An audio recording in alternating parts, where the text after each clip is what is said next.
Hello, it is Anna Nimra at the Blockchain Futurist Conference 2019, and I have a pleasure speaking with Toufi Saliba of Toda Network. Welcome here. Thank you, Anna. Yes. Thanks for having me. Great to have you here and to speak with you about new developments, what is happening with artificial intelligence. We can say that you know everything about artificial intelligence, and there's also so much to learn about it still. I think when we looking at the artificial intelligence and the issues pertaining to it, like we can say what is really real about it and what is not.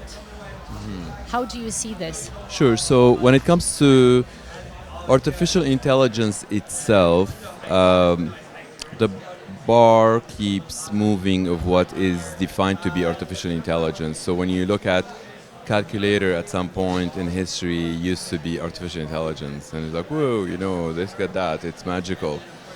But it seems when folks they understand how something is done, how the algorithm works, they then define it as not artificial intelligence. Oh, this is easy, it's not artificial intelligence.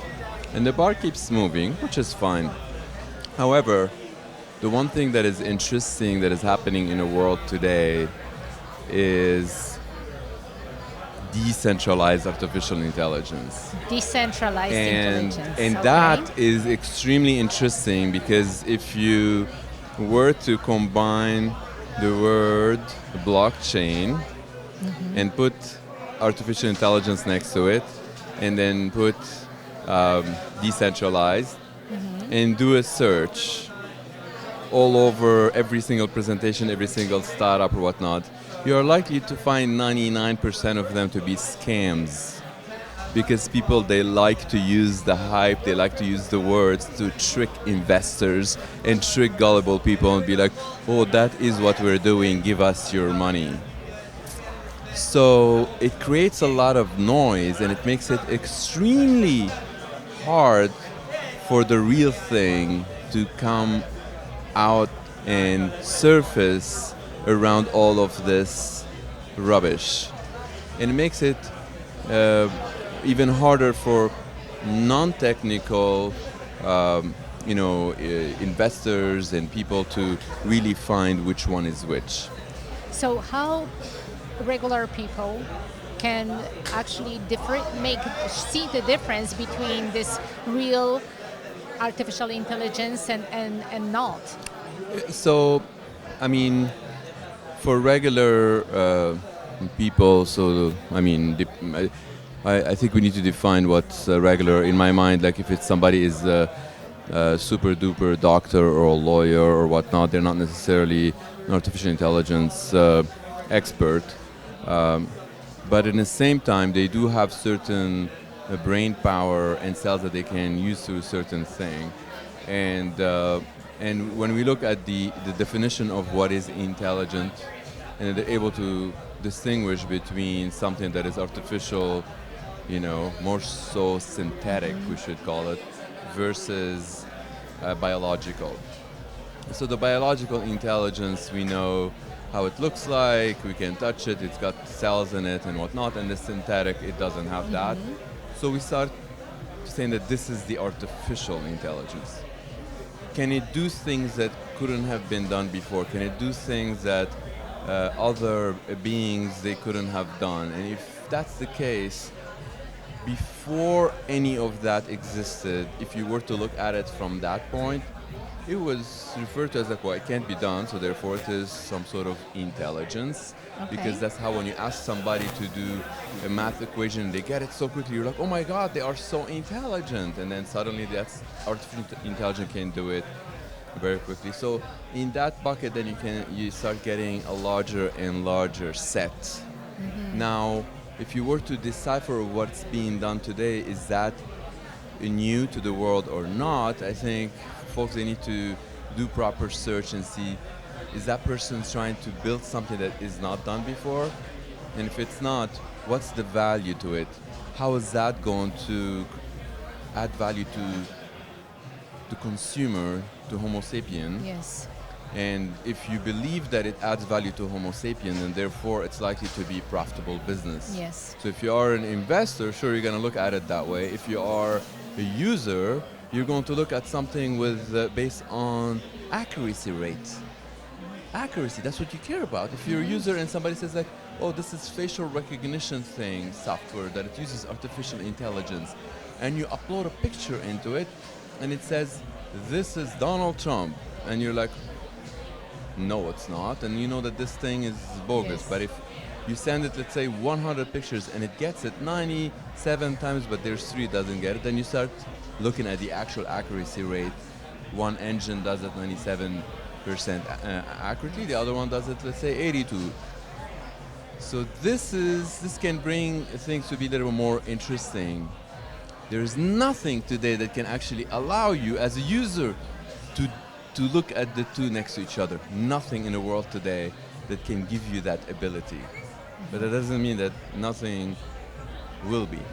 Maybe that's something that is happening under the radar somewhere. Yes. Yeah.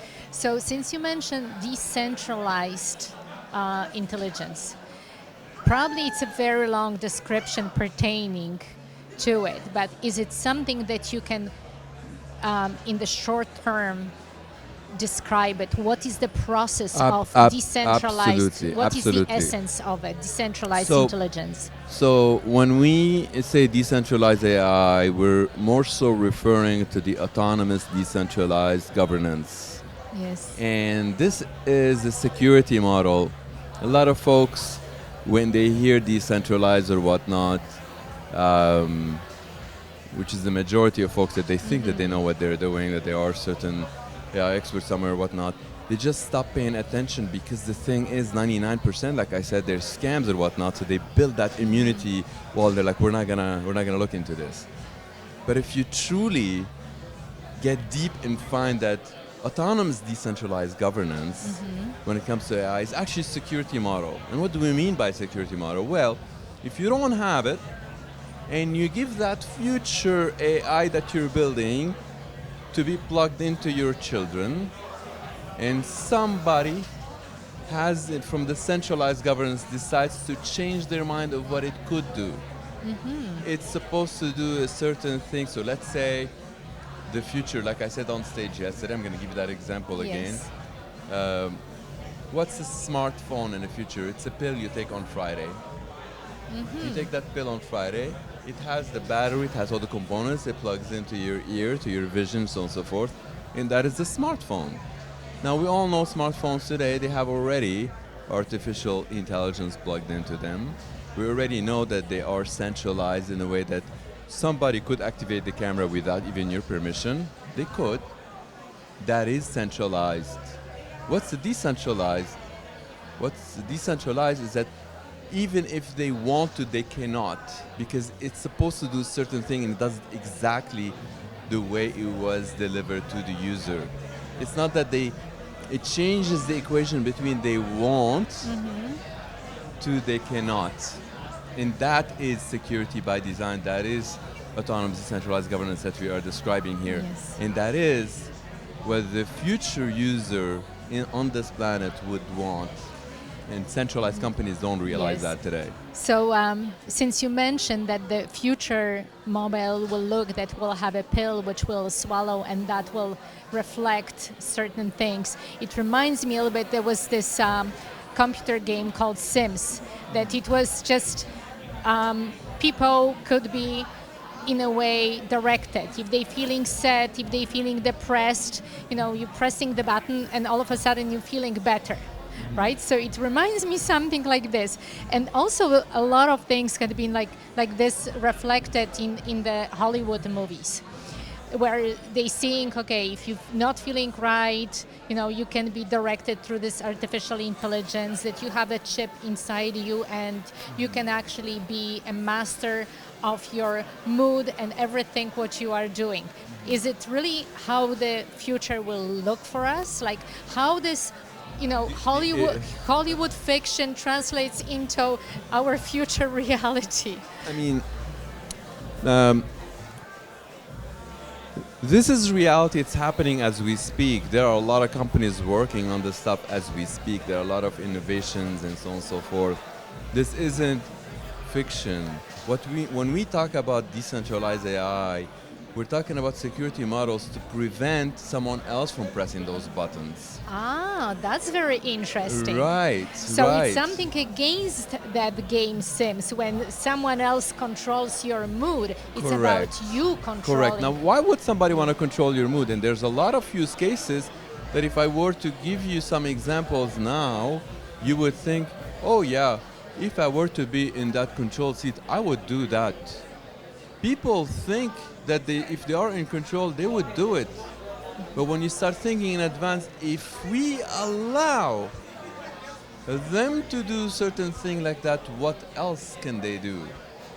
Would That's you the put your question, children and yes. next generation into this kind of stuff? So, quick example I would give you. If you were to be in control of that machine that is already inside people's brains, and the governor of where you are, the senator would give you a call, be like, the suicide rate jumped up from 1.8% to 2.2%. Can't you do anything about it? And then you'd be like, well, let me ask a group of PhDs if they can come up with something. And then they come up with a certain tweak on a certain thing that restricts people from killing themselves. Is that possible? And the answer is yes. Will they do it? And the answer is yes. And why would they do it? Well, we're saving people's lives. Now imagine that capability, what else they can do. Imagine that liberty that people have today, that they take it for granted, that you can actually take your own life. You have that liberty. I've lost a lot of people that they've taken their own lives, and it feels super, super sad. But imagine none of the humanity, they have that capability. What kind of life they would live just by by knowing that you cannot do that. So tell By me. knowing that if things get super bad, you cannot do that. Things can get extremely difficult on people if they know that they don't have the liberty to do that anymore. But this is something that it can be possible, and people that are in control were like, of course we're going to do it, because people killing themselves is not good. It's not good. That's how people see it. It's subjective view, but that's how people see it, and how they would want to use certain technological elements combined with AI that can predict that somebody's going to kill themselves and prevent them from doing it, forbid them from doing it, and take that liberty away. That is possible. So is it really a big responsibility on the creators of artificial intelligence? They don't realize how responsible they are. They are just given a task by their management, and they're supposed to get to certain delivery time or whatnot, without realizing that if they don't pay attention to the security, this is like you're building a nuclear weapon without securing the location of where you can launch it. But they don't see it that way. They'll be like, oh, these guys, they talk about security, whatever. We haven't had any issues. We will not have any issues. But if they start thinking of scenarios of who can be in control, and that in control can change their mind, can change their mind in the future, will they give that to their children? And the answer is no. But guess what's happening? Their children are coming to us. Their wives are coming to us. Their mothers are coming to us. But they're still stubborn, thinking like, oh no, they know what they're doing. But one day, they will come to us as well. Some of them, they started coming to us, and they're realizing that decentralized AI is real. Decentralized AI is a security model. Decentralized AI is here to stay, and that's what can build the future of humanity. That's what can build technology that can be sustainable, and it's there for people and not can be used against people. Toufi, I really look forward to the future, and I hope whatever the future is going to bring us is going to be positive. I hope so too, and I think with all the work and the movements that folks are going towards, it will be positive. And I know that one of the things that I'd like to leave you with is something that was not repeated anywhere and will not repeat it for the next at least 30 or 45 days. it's something is what's behind the scenes. And if you'd like to hear that, I'm more than happy to provide. If is that Absolutely. okay? Cool. So a lot of people they talk about those things, but they're not doing what needs to be done.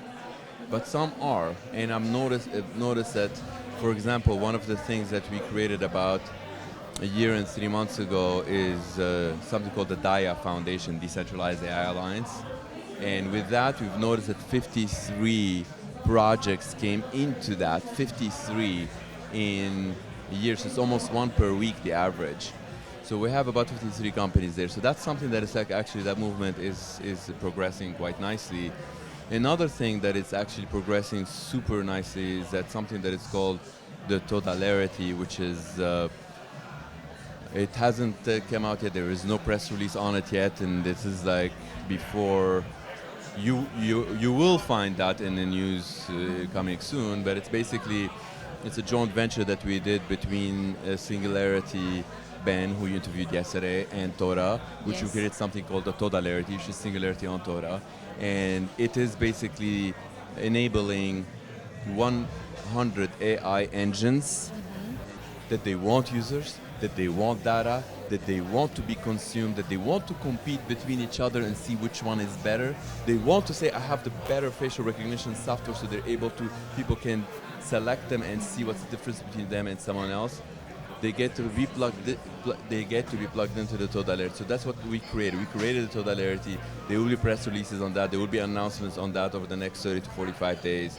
We have not made any announcements anywhere, and this is just exclusive to you. And I know you asked me that you Thank want you. to hear something that has not been said. This is Todalarity gives $50,000 to each and every company so that the engineers are not distracted for free. If they want to plug into Todalarity, they're working on weekends, evenings, or whatnot.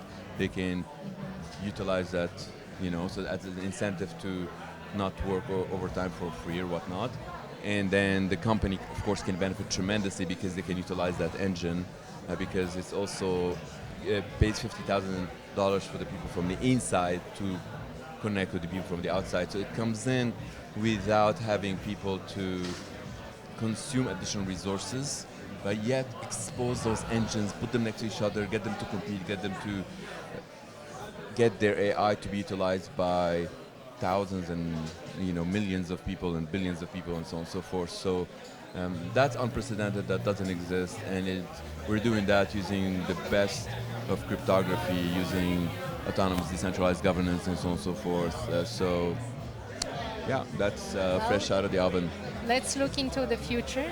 Thank you so much, Toufi, for Thank you. sharing Thank the you for having information, me. updating us on artificial intelligence, and most of all, making us very positive and optimistic about what is going to happen in the Absolutely, future. I'm super optimistic about it too. The more people realize the potential, the good stuff that it can do, the more people realize that the danger of how it can be prevented, the more we're noticing that movement is strong and is progressing phenomenally.